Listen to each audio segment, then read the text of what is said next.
Welcome back to part 2 of Avila Beach's nutrition seminar. Now we're going to talk about the 60-day program, the elements of it as well. Through all this training and apprenticeship over the years, I finally put together the 60-day program, which consists of a simple, common sense, natural diet and 7 supplements. The enzymes, florobiotics, expel, antioxidants, chelated minerals, oral chelation, and finally hydrolyzed collagen. So we're going to talk about each one of those briefly, but each one of them has its own chapter on my website. But before we do that, I want to ask you this rhetorical question. Is detox necessary today? The air, the food, and the water are contaminated, and the contamination is virtually unregulated. We continue to be toxified by vaccines, dental amalgams, contaminated food and water, processed foods, foods that we cannot break down but which accumulate in our organs and tissues over the years. And also, since World War II, the chemical industry has created over 84,000 chemicals, most of them unregulated, which have access to our air, our food, and our water. The term is bioaccumulative. Once in our tissues, many of these chemicals will persist until you die. We use this term xenobiotic, the xenobiotic load. Xenobiotic is a word that means foreign to life. Some of the chemicals include chlorofluorocarbons, TCEs, PCBs, carbon monoxide, methylbenzene, lead, mercury, DCMs, trihalomethanes, genetically modified foods. We can't break them down because they're hydrogenated. 70% of antibiotics produced today are given to whom? To animals whose meat we eat, and antibiotics are then persistent in us. 48 million people, this is right off the CDC, your note number 42. 48 million people every year in this country are food poisoned. Wow.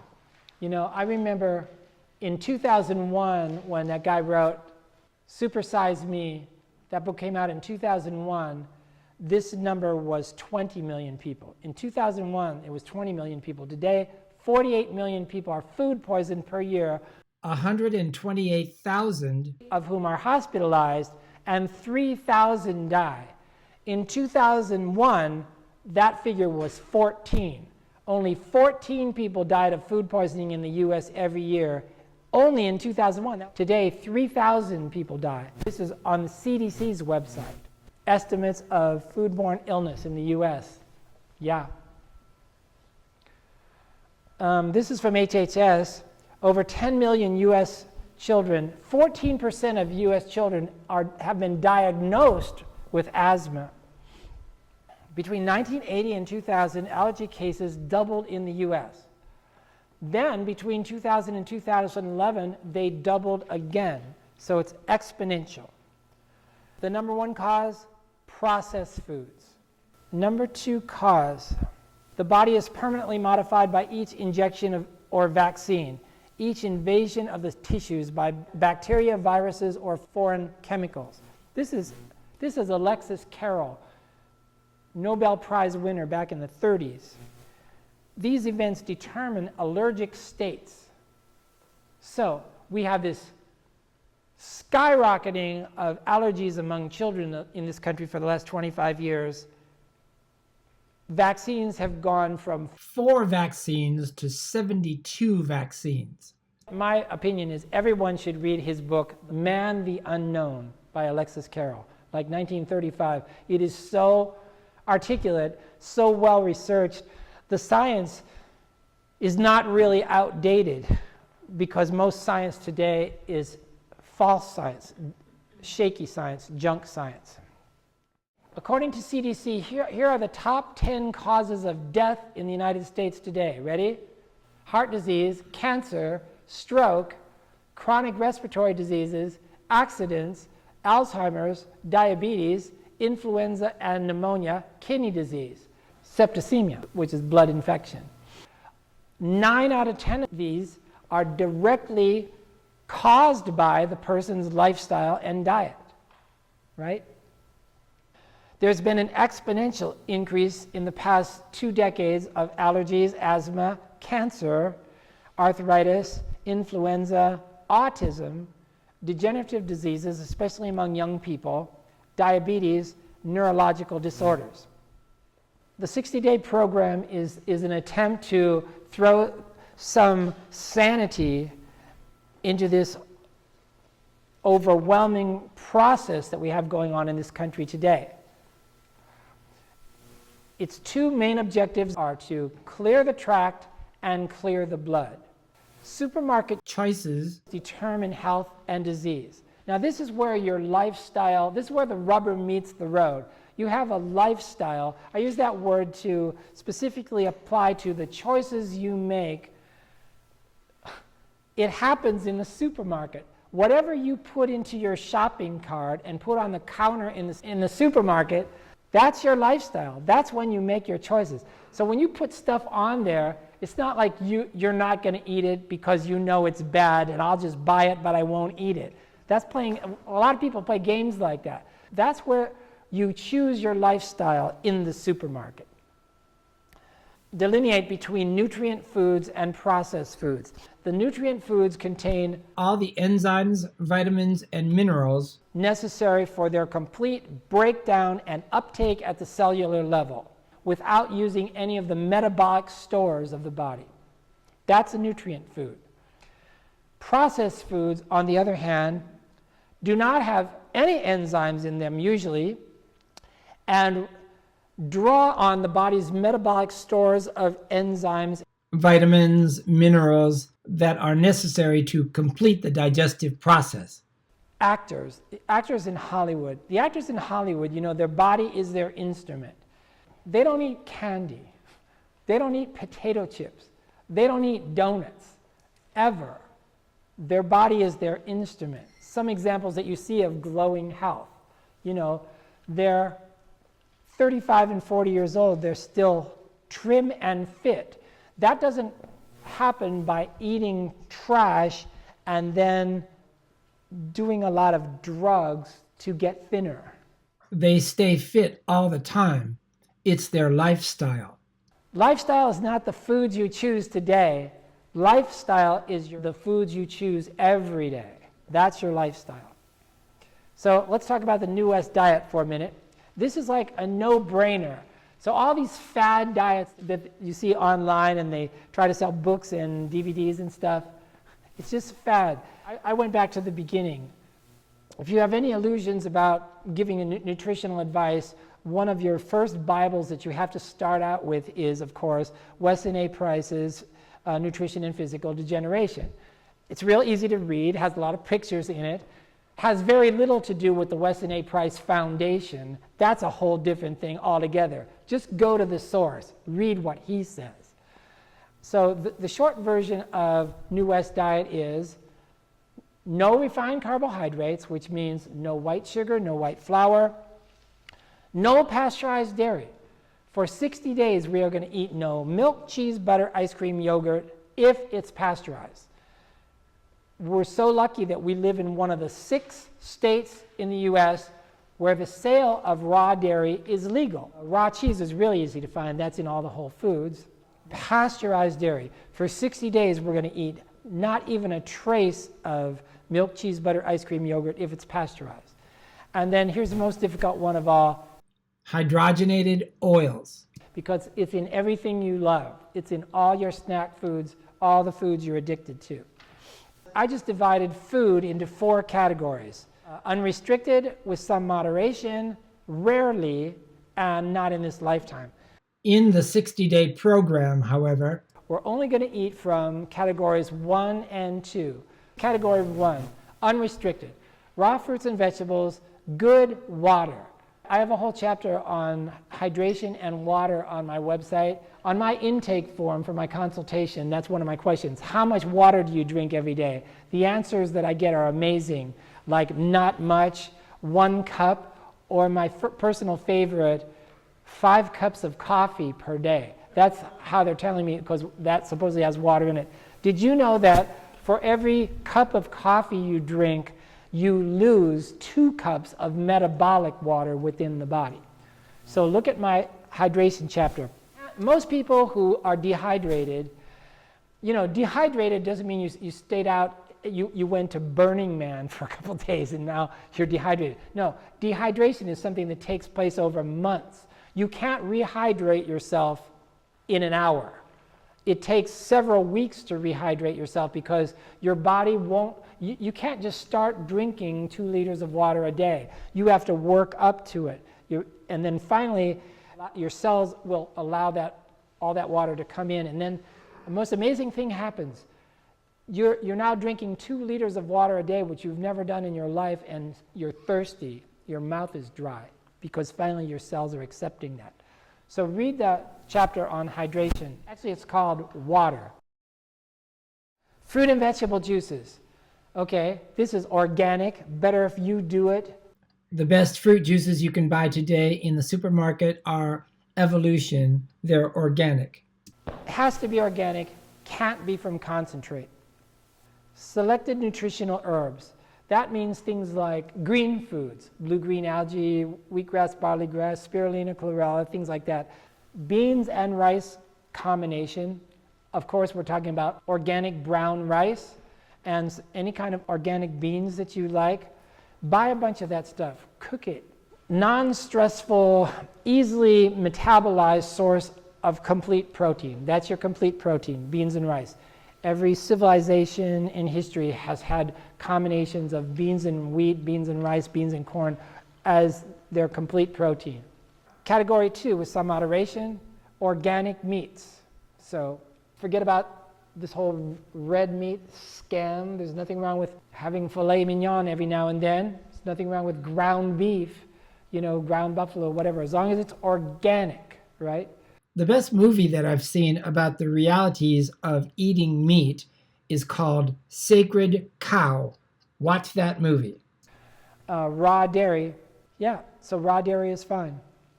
Eggs. Okay, here's the end of the eggs discussion.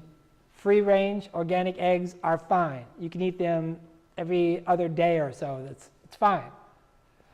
Nothing wrong with that. Here's your new salad dressing. Ready? Balsamic, vinegar, or lemon juice.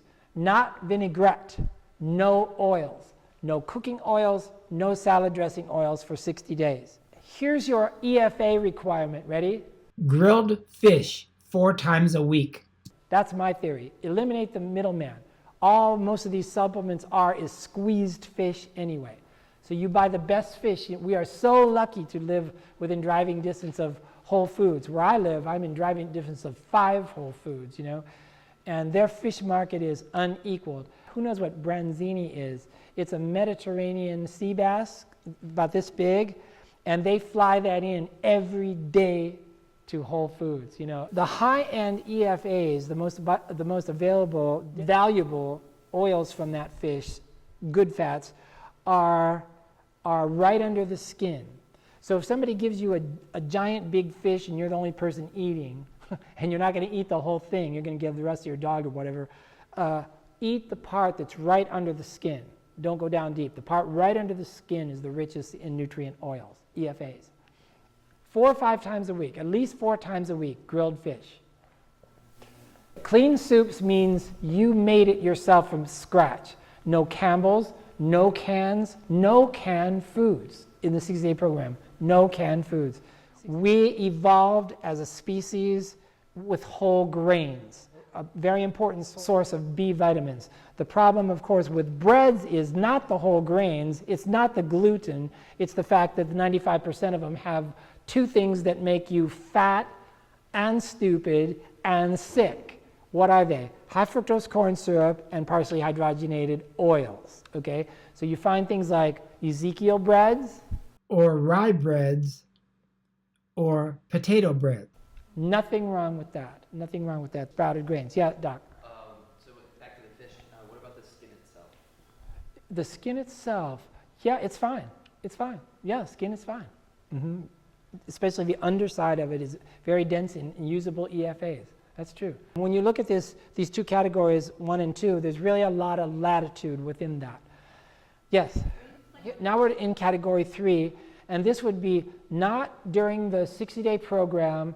Once you're completely healthy, you never get sick, and you eat healthy 80 or 90% of the time. My theory is that you can occasionally eat trash if you want to tempt fate. Processed cheese, the congealed hydrogenated cheese, commercial pizza, canned foods, alcohol, refined carbohydrates, donuts, pretzels, pasteurized dairy, cooking oil, there you are, and seeds and nuts. Okay, now see, this is in category 3. In the 60-day program, there's no seeds, no nuts. And no oils. Now, why is that? Well, we're going to talk about enzymes pretty soon, right? The critical part of enzymes is we've been eating processed food with no enzymes, and now we're going to start taking enzymes 3 times a day, right, to clear out the tract and get all that residual food out of a gut, right? Seeds have enzyme inhibitors in them.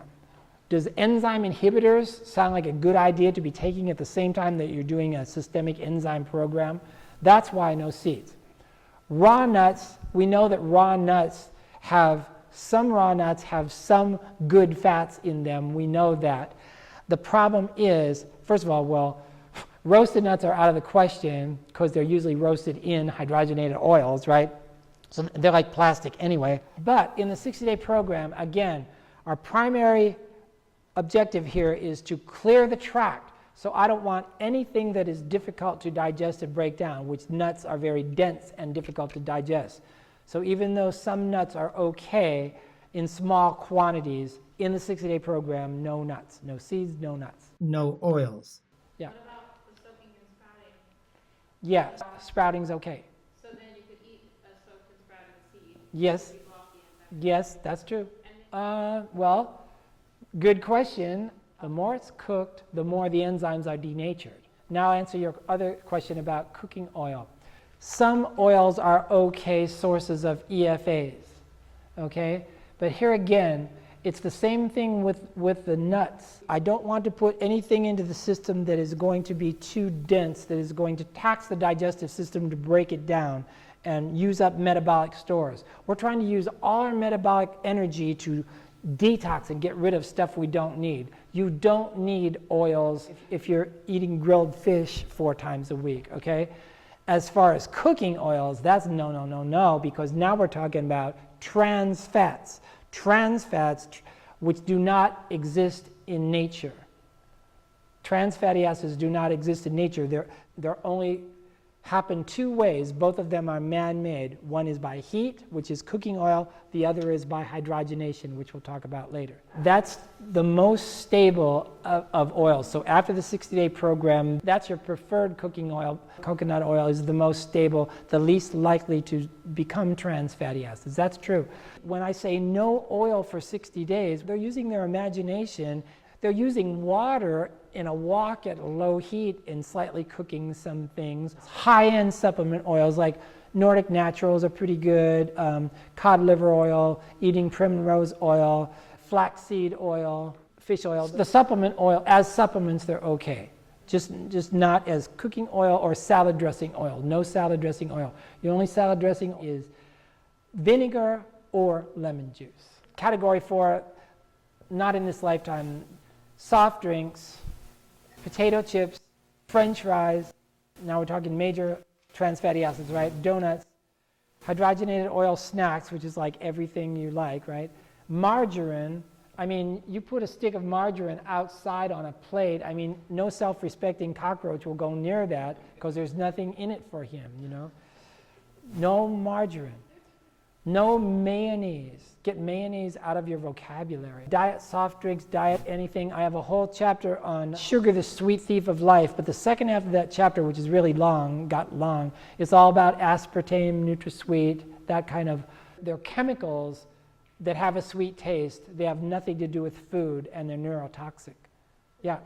Diet anything, so we already know that. We know about NutraSweet, aspartame, Splenda. If you really don't know that story, then please look at my chapter, Sugar, the Sweet Thief of Life. Soy in any form. And I have a whole chapter on this too. It's called The Magic Bean. And it tells us a whole story of the beginning of genetically modified foods starting in 1996. And that's the most amazing thing. Do you know all this stuff just happened in the last 20 years? 1996. And who created GM foods? Does anybody know who the Prince of Darkness here? Yeah, of course, it's Monsanto. And why did they originally do that? To sell Roundup, to sell an herbicide. You spray it on the soybean field and all the non-GMO soybeans die. Along with all the other plants. The GMO soybeans, the Roundup Ready soybeans, are resistant to Roundup. So the farmers sign a contract not only to buy the Roundup from Monsanto, but they made Roundup Ready soybeans sterile. They have to buy the seed from Monsanto every year. In the United States today, it's considered that if the soybeans grew in the United States, they're genetically modified. It's like 100%. That's what it's considered, right? But the majority of the soybeans produced today do not go for sale as edamame. The majority of soybeans grown in the U.S. today are to produce the world's partially hydrogenated soybean oil. In my chapter, I go through, I got this from Udo Erasmus's book. He's really one of the experts on EFAs, Udo Erasmus, Fats That Kill, Fats That Heal. You ever read that? Do you have that back there? You have Batman Jellich's book. David has, we're talking about hydration. He has Dr. Batman Jellich's book, The Body's Many Cries for Water. I mean, that guy is one of my primary sources. That's the guy that you want to learn about hydration. That's the starting point. Anyway, back to partially hydrogenated oil. The hydrogenation of soybean oil is an 8-step process which turns this natural bean, which already by itself as a bean has 2 major problems. Now it's turning it into something completely foreign to human metabolism that it is resistant to all attempts by the body to break it down. Did you know that the oil, after the 8th step, the finished product of hydrogenated soybean oil, can also be used in addition to making cookies, potato chips, pretzels, donuts, and virtually all the other processed foods that we have? That same oil can be used to make linoleum, varnish, and paint because it is virtually indestructible. Okay, and coffee, the 10 problems with coffee. I'll give you the simple version, the short version of this. It's a whole body acidifier. Normal blood pH is 7.3 to 7.45. When you constantly are drinking coffee, it's acidifying your blood all the time. And the body has to expend its own energies in the 2 buffering systems in order to artificially maintain that pH at the normal level. Unfortunately, these 2 buffering systems require calcium. When your blood calcium is used up, where does the body go to get that other calcium it needs to keep buffering your blood? From the bones and teeth. Exactly. So that's just a couple of the reasons, the problems with coffee. It is not an antioxidant. It promotes osteoporosis. It is a whole body acidifier. It destroys gut flora. When I say vegetables, I'm including lentils, beans, legumes, even pickles if they're made right. So got a lot of variety, a lot of ethnic possibilities. As long as they're not hydrogenated, they're not overcooked. Pasta sauces, yeah. You know, some pasta sauces, some commercial pasta sauces, there's really nothing wrong with them. But most pasta sauces, what's wrong with it is there's a ton of sugar, there's a ton of hydrogenated oils, and there's various other chemicals. Like the commercial stuff like Prego, and what's the other one? Yeah. Look at the ingredients. So, exactly. So that's one of the main things you'll learn from this seminar is to read everything on all the labels of everything that you buy. Some people ask me about weight loss. Mostly, if you start doing this New West diet, and weight loss is one of your goals, here's the thing about it. Don't even think about weight loss because the weight loss industry is a multi-billion-dollar industry based on the phenomenon of the roller coaster diet. I'm so freaking fat. Oh my God, I got to go on a starvation diet. So I freak out and starve myself until I get down to my normal weight. And then I start to pig out again until go back to eating the junk I was eating, and then up and down. And that's what Weight Watchers is. I always talk about my mother was on, Weight Watchers for 50 years. And that's what they do. They watch their weight. They don't want to cure people. They want people to be on this roller coaster. That's how they make money, right? When your lifestyle normalizes, your weight will normalize for good. Until that happens, you're going to be bouncing up and down. How many of you guys have ever done a fast or a juice fast? Yeah. So I do that a lot of times when I go to Asia. I go to Asia, and it's real easy to do it there because there's these orange juice and coconut stands on every street corner. So all you got to do a juice fast is to drink a full glass of juice every 2 hours. And I'm telling you, the weirdest thing is, for those of you who've done this, you know this, after the first 2 days, what happens? What? Yes, exactly right. You're not hungry, and you have a ton of energy, and you're wondering, wow, why did I spend all that time and worry and money about food? Why did I do that? No, but you're just floating, and then you get after a week, you're in the zone, man, and then you think, now here's the mistake. What's the mistake the temptation of the juice fast when you do it for like more than a week or so? The thing that I have a problem with is you think you're superhuman and you forget to drink the juice and you don't take in anything and you hit the wall. Have you ever done that? Try this for 14 to 21 days, juices only, but you have to do it every 2 hours. Can be fruit or vegetable, better if you squeeze it yourself, but as long as it's organic, it's fine, and 100% juice. And then after that, just start out with 1 meal a day. Just have 1 meal a day, but it's got to be good. And the other 2 meals are going to be smoothies. And just try that for a while. But I mean, the important thing is that these smoothies have to be big. The meals that you eat have to be big. In the 60-day program, you cannot starve yourself, especially if you're overweight. If the body gets the idea that it's being deprived, it will hang on to everything. It's very difficult to lose weight. So the most healthy way to lose weight is to eat a lot all the time. Smoothies, big. These healthy foods, you eat a lot of them and eat them all the time.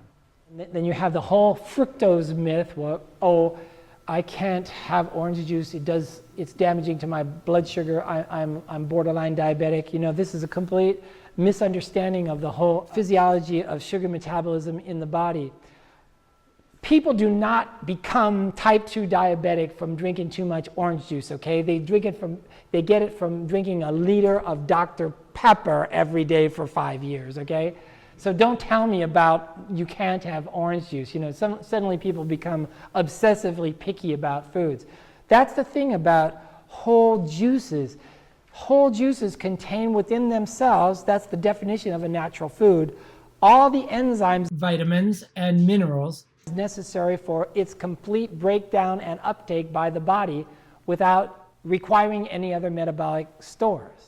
Edward Howell, MD, back in the day, here's what he said: I believe that food enzyme deficiency is an important cause of overweight. Of course, if we're eating foods that cannot be broken down, they're going to accumulate, first of all, in our tract, and then through leaky gut syndrome, these unmetabolizable, man-made processed foods can infiltrate into the blood and take up residence in virtually any organ or tissue of the body.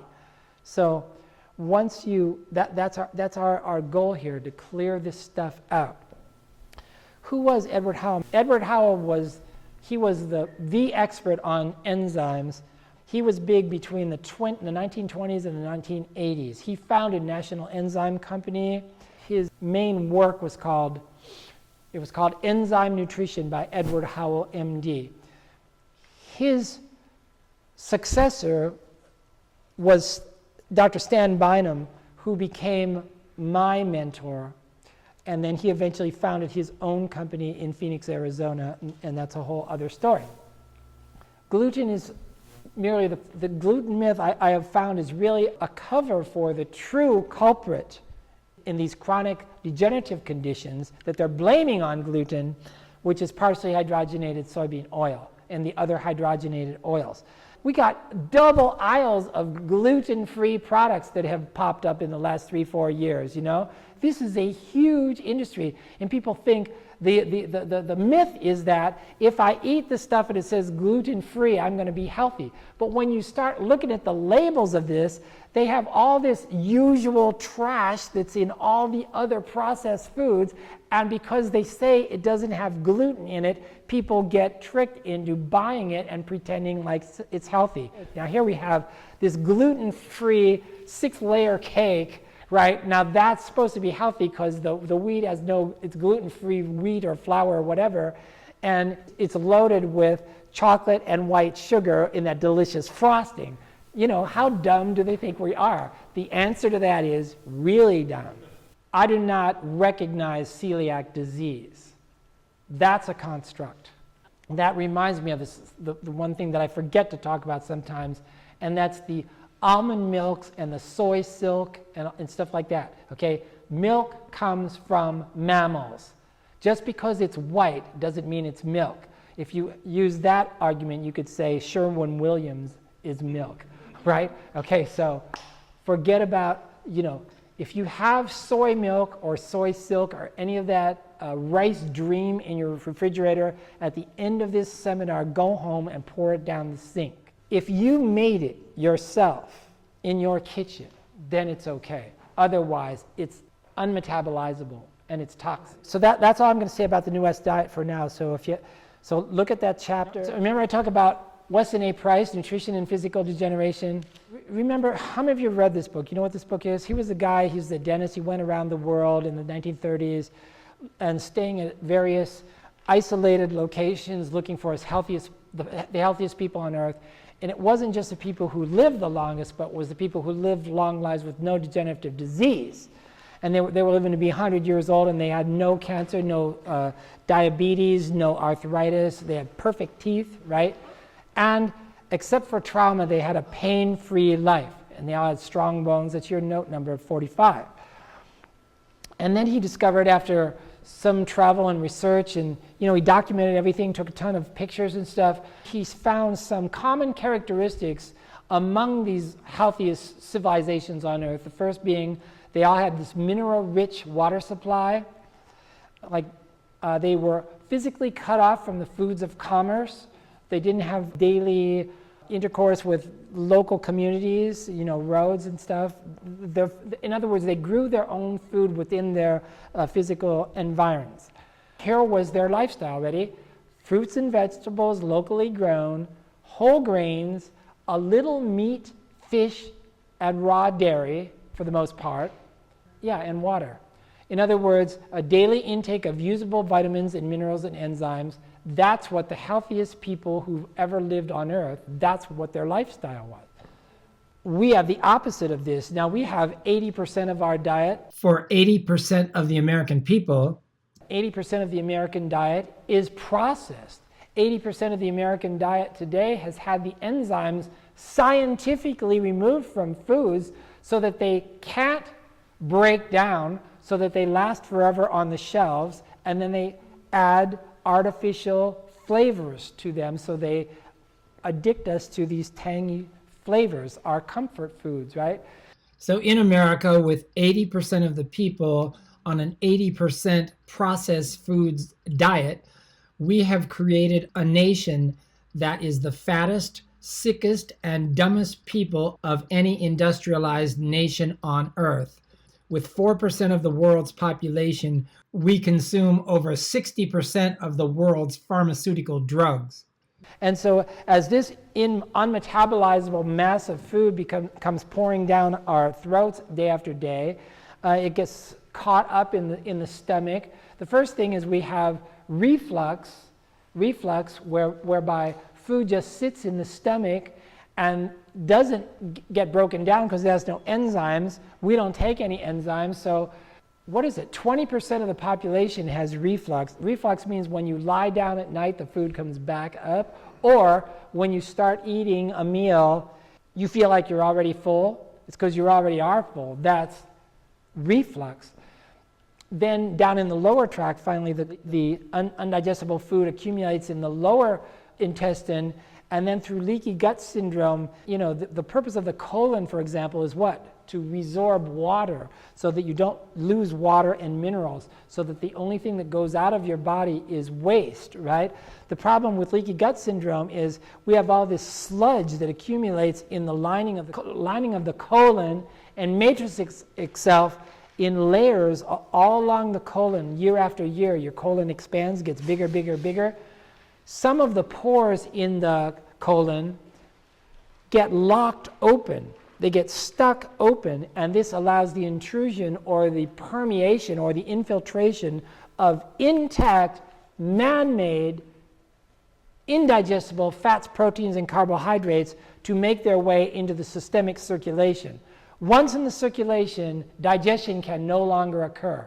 Once in the blood, digestion can no longer occur. Then these intact fats, proteins, and carbohydrates are free to take up residence in virtually any organ or tissue, causing inflammation, chronic inflammation, and then eventually breakdown of that organ or tissue, even fibrosis. So that's the short version of hyperpermeability syndrome. One of the experts in this area was a guy who lived back in the 20s and 30s, J.H. Tilden, MD, and I quote from his book a lot, Toxemia Explained. It's a brilliant little book, Toxemia Explained. But he talks about the principle of vicarious elimination. And here's what he says, quote, "Every so-called disease is a crisis of toxemia, which means that toxin is accumulated in the blood above the toleration point. So the crisis, we call it a disease, is actually a vicarious elimination. Nature is endeavoring to rid the body of toxin. So it's the body's natural urge to expel poison. If the normal pathways, or he calls them avenues of egress, are blocked, like for example, your digestive tract is blocked, it cannot get the waste out of your body fast enough, the body wants to survive. So you have infiltrated all these poisons into the systemic circulation throughout the body. It's in your tissues, it's in your joints, it's in your blood. So to survive, the body will initiate what he calls secondary avenues of egress to get the stuff out, to get the poison out. The largest organ in the body, of course, is the skin, right? So the body will begin to exude poisons because your colon isn't getting rid of poisons fast enough, it's blocked. So this can be the cause of things like acne, eczema, psoriasis. Another pathway that the body has to get rid of poisons is to volatilize them, breathe them out. And these our toxic breath can antagonize the delicate lung tissues and the lining of the bronchi and cause things like pneumonia and bronchitis and colds and flu.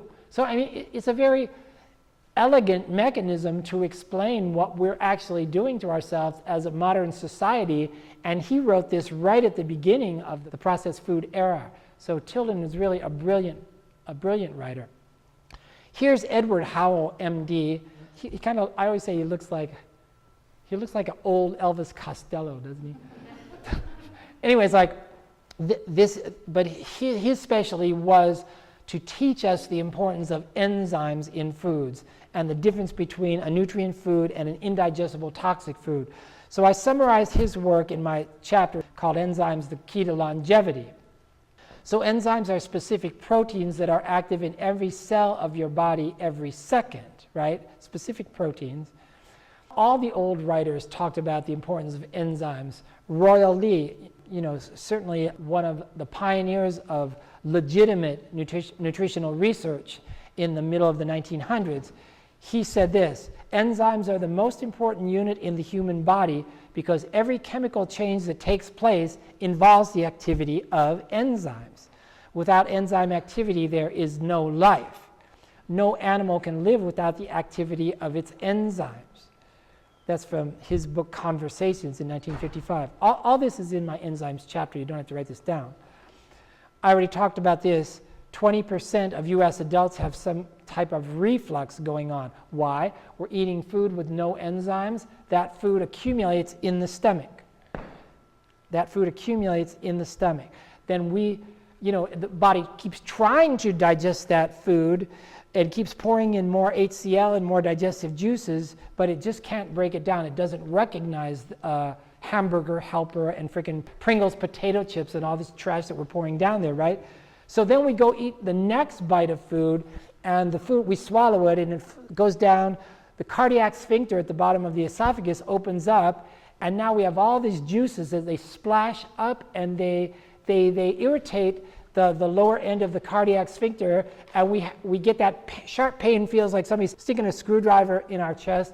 And what do we call that pain? We call it heartburn. But it has nothing to do with heartburn. This is reflex esophagitis. So what happens is, if that happens for a while, it's the esophagitis becomes chronic, and that lower end of the esophagus becomes fibrotic. And this is a condition, does anybody know what syndrome it's called? Barrett's syndrome, which now they are calling precancerous. They talk about precancerous, but it actually can be true, because this is the way things happen. We get chronic inflammation for years and years, then a fibrosis, then a dedifferentiation of tissue. Esophageal cancer is very high on the list. It's within the top 10 common cancers that we have, but this is how it happens. It takes years to happen. Going back to Howell, this is Howell's phrase. He says, we have made our digestive enzymes pathologically rich. That's a very elegant phrase, pathologically rich. What does that mean? Well, for the last century, we have been eating primarily processed foods, right, which our bodies do not recognize. So, like I said, remember, when all that stuff is sitting there in your stomach, the body keeps trying and trying. It keeps pouring more and more enzymes and making the enzymes richer and richer in order to try to break down these foreign foods. All of this making the enzymes richer uses up valuable metabolic stores. It shortens people's life. It steals energy from us. This is a very little book, but there's no fluff in it. Everything every little chapter of that book is an important concept.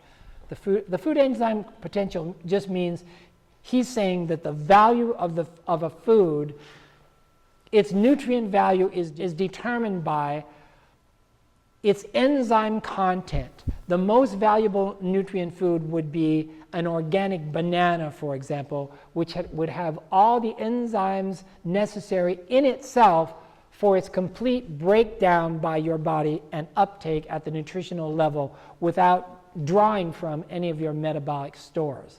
That's a short version of what enzyme potential is. One of you asked this question. Enzymes begin to denature at 118 degrees Fahrenheit. So that's why salads are better than steamed foods. Steamed foods are better than ethnically cooked to a pulp foods, right? So at 118 degrees Fahrenheit, enzymes begin to denature. Water boils at 212. That's right.